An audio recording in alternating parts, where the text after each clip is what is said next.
বর্তমান বাংলাদেশে যে পরিস্থিতি চলতেছে, সারা দেশে যে কোটা বিরোধী আন্দোলন চলমান রয়েছে, আজকে আমাদের এই অবস্থান কর্মসূচি এবং মিছিলের মেইন উদ্দেশ্য হচ্ছে কর্নেল মালিক মেডিকেল কলেজের সকল সাধারণ শিক্ষার্থীর পক্ষ থেকে সবাইকে জানানো যে বর্তমান যে চলমান কোটা প্রথা আন্দোলন কর্নেল মালিক মেডিকেল এর সমর্থন করছে এবং গতকাল এবং গত কয়েকদিন যাবৎ সারা বাংলাদেশের সাধারণ শিক্ষার্থীর উপর যে অমানবিক অত্যাচার করা হয়েছে, কর্নেল মালিক এর তীব্র নিন্দা জানায় এবং প্রশাসনের কাছে দাবি জানায় অতি দ্রুত যাদের উপর যারা আঘাত করেছে, হামলা করেছে, তাদের অতি দ্রুত বিচারের আওতায় আনা হোক এবং এই দেশ কারো লক্ষ মানুষের রক্তে কেনা, কারো বাপের সম্পত্তি না।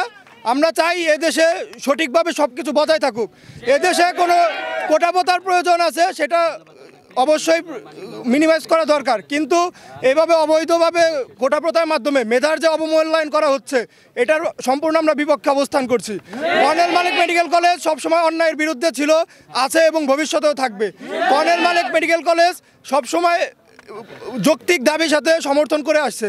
সেই পরিপ্রেক্ষিতে আমরা আজকে অবস্থান করেছি, সাধারণ শিক্ষার্থীরা আন্দোলন করেছি এবং আমরা আমাদের অন্যান্য যে মেডিকেল আছে তাদের প্রতি আহ্বান জানাই, তারাও যেন এই আন্দোলনে সমর্থন জানায় এবং এগিয়ে আসে। আর কতদিন আমরা চুপ থাকবো? আমরা যৌক্তিক দাবির সাথে সমর্থন করছি। ধন্যবাদ। হ্যাঁ, আমরা আন্দোলনের সাথে সমর্থন প্রকাশ করছি এবং চালিয়ে যাবো ইনশাল্লাহ। ছিল শুধু আমি না, আমার মতো হাজার কোটি লক্ষ কোটি যারা স্টুডেন্ট আছে তারা একটা নির্ঘুম রাত কাটিয়েছে। এই নির্ঘুম রাত কাটানোর জন্য কোটা আন্দোলন এবং আমার ভাই বোনের উপর যেই নৃশংসভাবে অত্যাচার চালিয়েছে সেগুলোর ভয় ভীতি, একটা দেশের স্টুডেন্ট সমাজ যদি এরকম ভয় ভীতি নিয়ে থাকে তাহলে সোনার বাংলা গড়ার লক্ষ্য কোথায় যাবে? কোটা আন্দোলনের সাথে আমরা কর্নেল মালিক মেডিকেল কলেজ আত্মস্থ প্রকাশ করেছি এবং আমরা এই আন্দোলনের সাথে আছি। যতক্ষণ না এই আন্দোলন আমাদের সফল হচ্ছে ততক্ষণ আমরা এই পথে থাকব।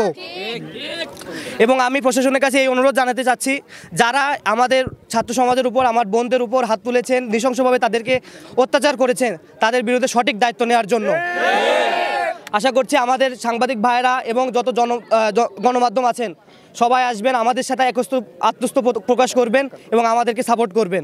ধন্যবাদ। প্লাকার্ড হাতে বা আন্দোলনটা হচ্ছিল, কিন্তু এখন তারা হামলায় চলে গেছে, গুলি বর্ষণ করতেছে, মারামারি করতেছে, বোনদের গায়ে হাত দিচ্ছে, আমাদের ভাইদেরকে রক্তাক্ত করছে, অনেকে আছে মানে খুবই গুরুত্বভাবে আহত হইতেছে এবং তারা এমনভাবে থ্রেট দিচ্ছে যেন আমরা মেডিকেল পড়া সত্ত্বেও আমরা যেন তাদেরকে ট্রিটমেন্ট না করি, তাদেরকে কোনো হেল্প না করি। তাহলে আমরা কি আমাদের পেশা বর্জন করে থাকবো? আমরা কি আমাদের সত্যের সাথে নামবো না? অন্যায়ের বিরুদ্ধে কি কথা বলবো না? আজকের আন্দোলনে আপনারা কোনো বাধাগ্রস্ত হয়েছেন? আজকের আন্দোলনে আমরা বাধাগ্রস্ত হয়নি। আমরা এবং আমাদের সিনিয়রদের কাছ থেকে বা জনদের কাছ থেকে সবাই একগ্রহ হয়ে করেছি, কোনো রকম বাধা শিকার হয়নি।